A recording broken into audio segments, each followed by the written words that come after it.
Dito sa aming lugar, may isang misteryosong lalaki na nagtatrabaho sa isang opisina sa Makati. Halos madaling araw siyang nakakauwi sa kanyang apartment dahil sa madalas na pag-OT.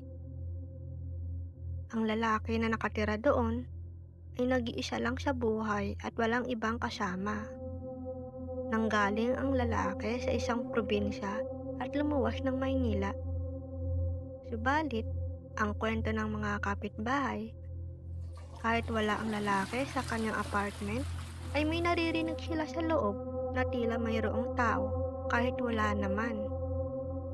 Tulad ng pagbukas ng gripo, pag-flush ng toilet, at iyak ng isang babae. Naisip tuloy nila na may multo sa apartment ng lalaki. Pero kahit ikwento nila ito sa lalaki, ay tila hindi naman siya nakakaramdam ng anumang takot.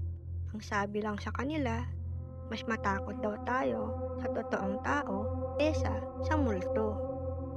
Pagkatapos nun, nagpatuloy pa rin ang pagpaparamdam ng multo sa apartment ng lalaki. Kaya naman, dumating ang araw na unti-unting nag-alisan ang mga nangungupahan. Dahil habang tumatagal, ay naging mas madalas ang pagpaparamdam ng multo sa apartment ng lalaki.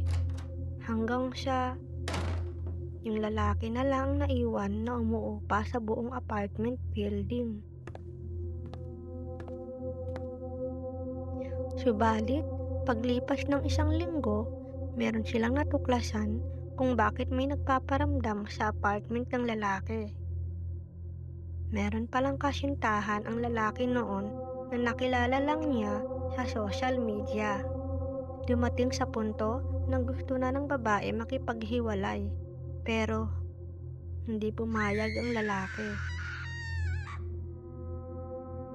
Para hindi siya iwanan ng kanyang nobya, gumawa ng isang karumal-dumal na krimen ang lalaki. Sabi nila, merong sakit ang lalaki sa pag-iisip, kaya nagawa niya ang bagay na yun. Subalit, para sa iba, takot maiwan mag-isa sa buhay ang lalaki, kaya pinatay na lang niya ang babae para makasama niya ito kahit multo na lang.